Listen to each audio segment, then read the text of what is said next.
الحمد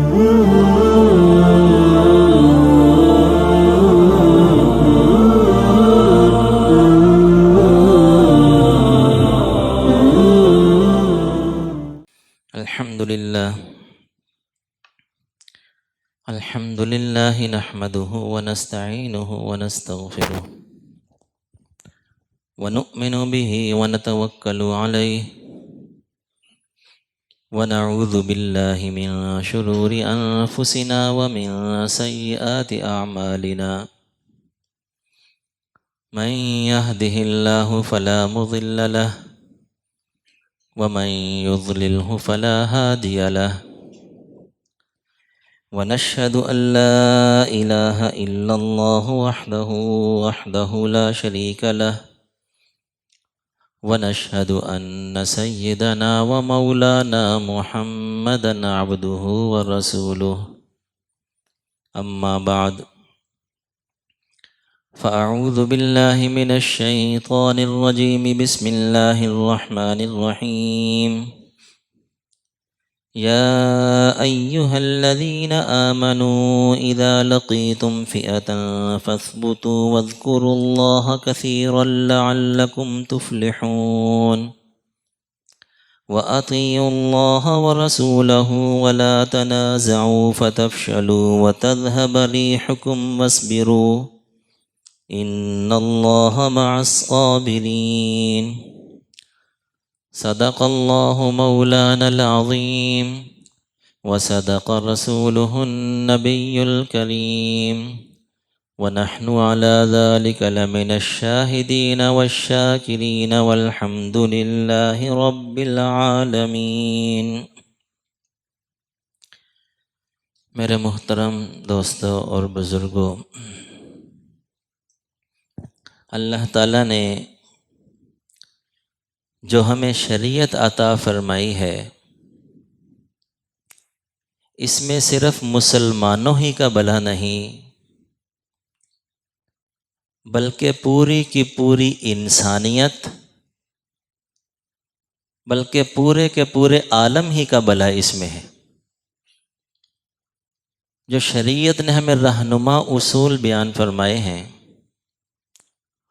ان اصولوں پر کوئی بھی انسان گامزن ہو جائے، کوئی بھی فرد اختیار کر لے، ایک جماعت اختیار کر لے، ایک ملک اختیار کر لے، دنیا کے اندر اسی میں ان کی فلاح ہے۔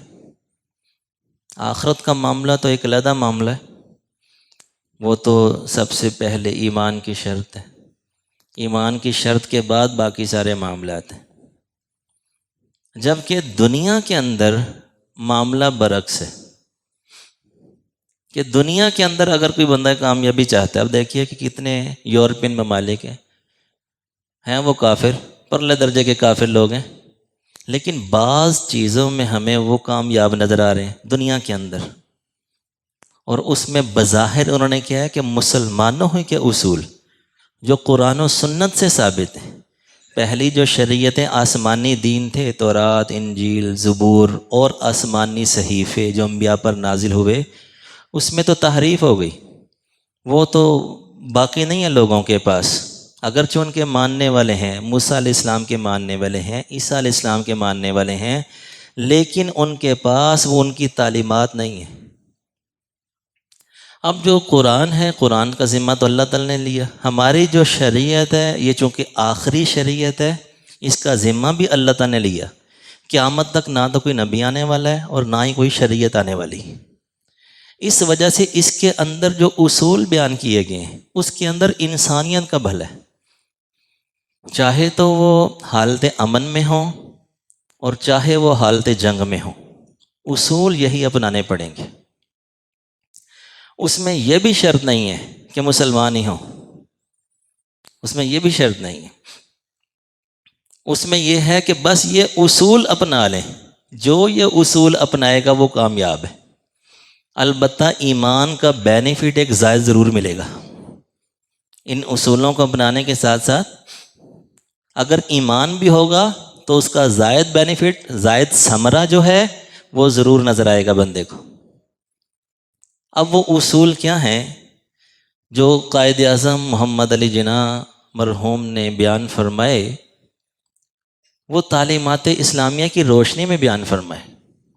ایمان، اتحاد اور تنظیم، یہ ایسے اصول ہیں کہ اگر کوئی ملک حالت امن میں ہے، ان اصولوں کو مضبوطی سے تھام لے گا تو امن قائم رہے گا، اور اگر کسی میں حالت جنگ ہو تو اس میں تو ان اصولوں کی بہت ہی زیادہ اشد ضرورت پیش آتی ہے. اور یہ اصول کوئی ایسے نہیں ہے کہ بیٹھ کے مشورے سے طے کیے گئے ہوں، بلکہ یہ تعلیمات اسلامیہ سے، قرآن و سنت سے ثابت ہے. سب سے بڑھ کر تو ایمان ہے. جنگیں جو لڑی جاتی ہیں ایمان کے بل بوتے پہ. کافر جو لڑتے ہیں وہ تو اپنی ٹیکنالوجی اور اسباب کے بل بوتے پہ لڑتے ہیں. ان کا ایمان ان کا بھی ہوتا ہے، ان کا ایمان ان اسباب پر ہے، اس وجہ سے وہ اسباب کو اکٹھا زیادہ کرتے ہیں اور سارے کا سارا زور ہی اسباب پہ دیتے ہیں، چونکہ ان کا ایمان اسباب کے اوپر ہے. میں نے یہ عرض کیا کہ یہ تینوں اصول انسانیت کے لیے ہیں. اب ایمان ہر بندے کا ایمان ہے، چاہے کسی چیز پر ہی ہو. جو اللہ کو نہیں بھی نہ مانتے، ایمان ان کا بھی ہے.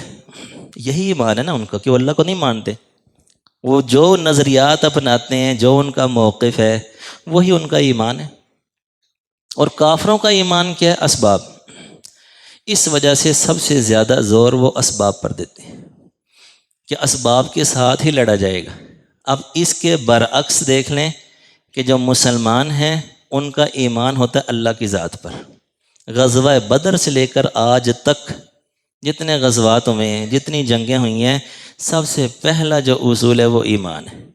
کہ اللہ تعالیٰ سورہ انفال کے اندر کیا فرما رہے ہیں؟ یا ایھا الذین آمنو. اب یہاں پر بھی جو وصف ایمان ہے اس سے مخاطب کیا، اس سے پکارا، اے ایمان والو. یعنی یاد دلایا کہ اب جنگ ہونی ہے، جنگ ہونی ہے، تم تو ایمان والے ہو. جو تم نے دعویٰ کیا تھا لا الہ الا اللہ، ایمان بالغیب کا دعویٰ کیا تھا، یہ تو سب سے اہم موقع ہے ایمان بالغیب کا کہ تمہارا ایمان تو اللہ کی ذات پر ہے. اے ایمان والو اذا لقیتم فئۃ، جب تمہارا آمنا سامنا ہو جائے کسی گروہ سے، کسی گروہ سے آمنا سامنا ہو جائے تو تم نے کیا کرنا ہے؟ فثبتو، ثابت قدم رہنا ہے. ثابت قدمی بہت ضروری ہے کہ خود بھی انسان ثابت قدم رہے، اور جو لوگ عین اس موقع میں مبتلا ہیں، مثلا جو جہاد کر رہے ہیں، جو جنگ لڑ رہے ہیں، ان کو ثابت قدم رکھنا. جو کردار بندہ ادا کر سکتا ہے وہ خود بھی اپنے حوصلوں کو اکٹھا کر کے رکھیں، اور ہر فرد جو اس معاملے میں کردار ادا کر سکتا ہے. یہ بہت ضروری ہے کہ ایمان کے بغیر ہو ہی نہیں سکتا. ایمان پہلے ہے اور اس کے بعد کیا ہے؟ ثابت قدمی ہے، اتحاد. اتحاد اشد ضروری ہے، ثابت قدم رہنا، ڈٹ جانا. حتیٰ کہ دیکھیے کہ یہ جو اتحاد ہے نا، یہ اتحاد کافروں کے ساتھ بھی ہو سکتا ہے، اتفاق نہیں ہو سکتا. اتفاق علیحدہ لفظ ہے، اتحاد علیحدہ لفظ ہے. اتفاق کا معنی ہوتا ہے کہ دو بندے، دونوں میں سے کوئی ایک بندہ اپنا نظریہ چھوڑ کے دوسرے کے موافق ہو جائے، دوسرے کی موافقت اختیار کر لے. اس کو کہتے ہیں اتفاق.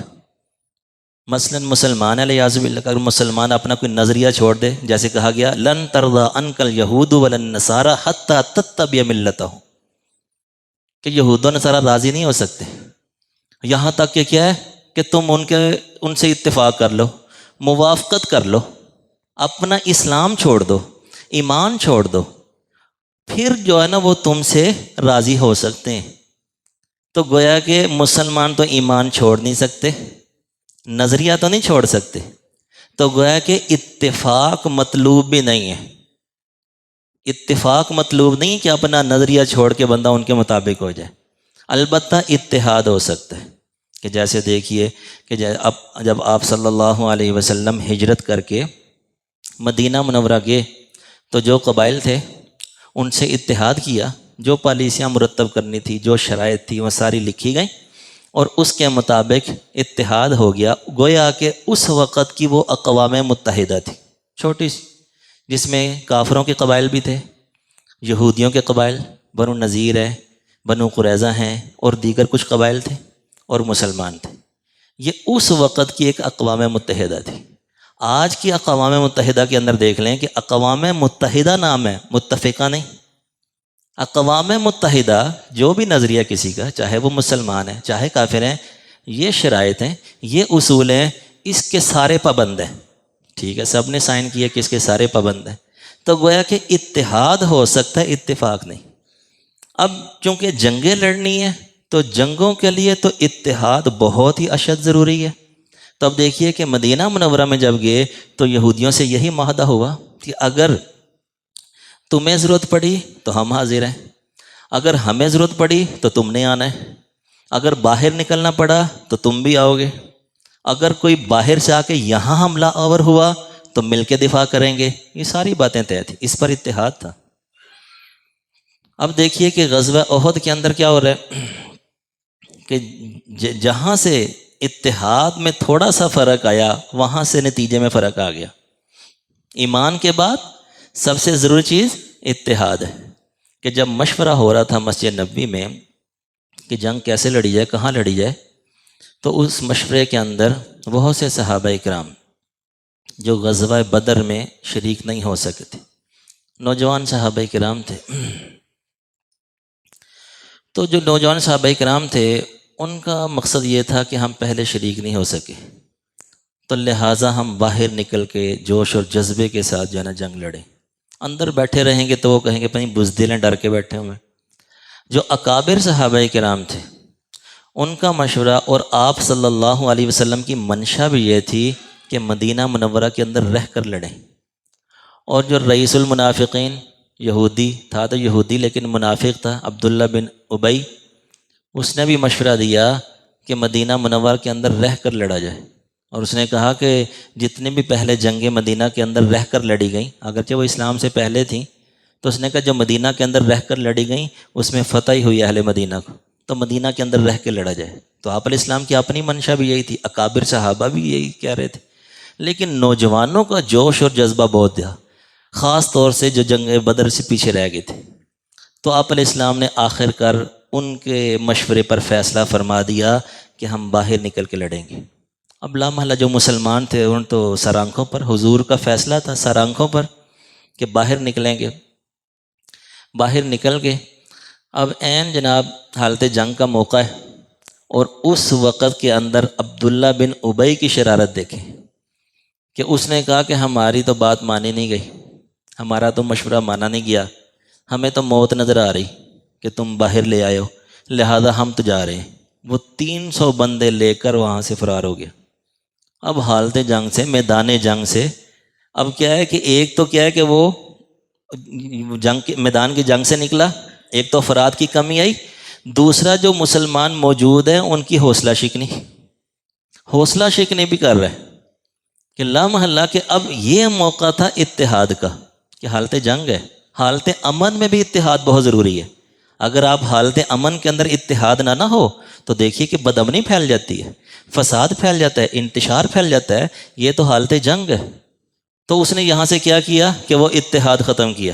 اس نے کہا گویا کہ نہیں بھائی. اسی طرح انہوں نے غزوہ خندق کے اندر بھی ایسا ہی کیا کہ چونکہ معاملہ تو یہی طے تھا کہ اگر باہر سے آئیں گے تو مل کے لڑیں گے. اب انہوں نے کیا کیا کہ انہوں نے کافروں کو ابھارا. غزوہ خندق کے اسباب جو ہیں وہ ہوا ہی اسی طرح کہ اس نے جا کے کافروں کو ابھارا، اپنا وفد بھیجا وہاں پر مکہ مکرمہ میں کہ تمہیں مار پڑی ہے، غزوہ بدر میں بھی غزوہ احد میں بھی نقصان ہوا اور تم بیٹھے ہوئے ہو، تو تم سارے ہی مل کے باہر سے حملہ کرو، ہم اندر سے تمہارا ساتھ دیں گے. تو اب دیکھیے کہ غزوہ خندق کے اندر بھی کیا ہے کہ اتحاد کو پرا پرا کیا جا رہا ہے کہ تم باہر سے کرنا، ہم اندر سے کریں گے. تو یہ اتحاد اہم چیز ہوتی ہے. اب جب اتحاد یہاں ختم ہو گیا، اس کے بعد کیا ہے؟ اہم چیز ہے تنظیم. تنظیم بہت ضروری ہے کہ بد نظمی نہ ہو. آج بھی دیکھ لیجئے کہ کس قدر سوشل میڈیا پر بد نظمی پھیلائی جا رہی. بد نظمی ہے نا، بدگمانیاں، بد نظمی. بھئی جو لڑ رہے ہیں، جو آگے محاذ میں ہیں، ہم کیا کر سکتے ہیں؟ ہم ان پر اعتماد کر سکتے ہیں نا، تو اعتماد رکھنا چاہیے. ہر بندہ اپنے مشورے دے رہا ہے کہ جناب یہ ایسے کیوں نہیں ہوا. وہ ایک لمبا سلسلہ شروع ہو گیا کہ وہاں پر ایسے آئے ہیں تو یہ ایسے کیوں نہیں گئے، انہوں نے ایسے کیا تو انہوں نے ایسے کیوں نہیں کیا. اس سے کیا ہوگا؟ بدگمانیاں پیدا ہوں گی، بدگمانیاں پیدا ہوں گی، بد نظمی پیدا ہوگی نا. لامحالہ کہ ہمارا رخ کسی اور طرف ہوگا، ہماری فوج کا رخ کسی اور طرف ہوگا.